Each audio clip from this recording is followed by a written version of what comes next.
Hello ഇപ്പൊ hello എന്ന് പറഞ്ഞ ഞാനാടാ. ഹലോ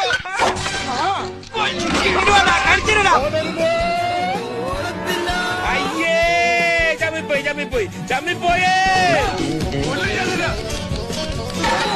ഒടുക്കത്തെ വാതിൽ അകത്തേക്ക് കയറാനും പറ്റില്ല. ചരിഞ്ഞ് കയറി ചരിഞ്ഞ അമ്മ അയ്യോ അയ്യോ അയ്യോ അയ്യോ അയ്യോ അയ്യോ അയ്യോ അയ്യോ എന്റെ കാഴ്ച പോയി. നീ എന്ത് വിഷമാടാ എനിക്ക് ഒഴിച്ചെന്ന്? ഒരാളെ ശ്രദ്ധിക്കുന്നില്ല, കടിക്കാൻ ഞാൻ ചുമ്മാ എണീറ്റ് സ്കൂളിൽ പോടാ. എന്റെ ഉമ്മ കുറച്ചിരവ് കിടക്കട്ടെ. തള്ള സമ്മതിക്കൂല.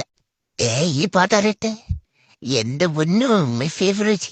ഇപ്പൊ ഞാൻ പൊളിക്കും തുടേക്ക് എന്താ തരാതമേ താകാതമേ പുത്തനാരെ കൊച്ചു പെണ്ണെ പോയി പാത്തൊന്ന് പാടി കുച്ചവുണ്ടേ പടച്ചവനെ കാത്തോളി ഇഷ്ടം വാടനായിന്റെ മുന്നേ കൊടൈക്കനാൽ ട്രിപ്പ് പോടാ. ഞാനില്ലടാ, അമ്മ ചീത്ത പറയും. ട്രിപ്പ് പ്ലാൻ ചെയ്തിട്ട് അവസാന ട്രിപ്പിന് വരൂല. അതുകൊണ്ട് കൊറേ അതിന്റെ ഒക്കെയും കയറിയ. ഇനി നീ അമ്മേനെയും കാണൂല, അച്ഛനെയും കാണൂല. വണ്ടി കൊടൈക്കനാലേ നിർത്തുള്ളൂ. എടാ ഫണ്ട് ഷോർട്ടാടാ. ഫണ്ടിന്റെ കാര്യം പേടിക്കണടാ, നിന്റെ ക്രെഡിറ്റ് കാർഡ് എന്റെ ഉണ്ട്.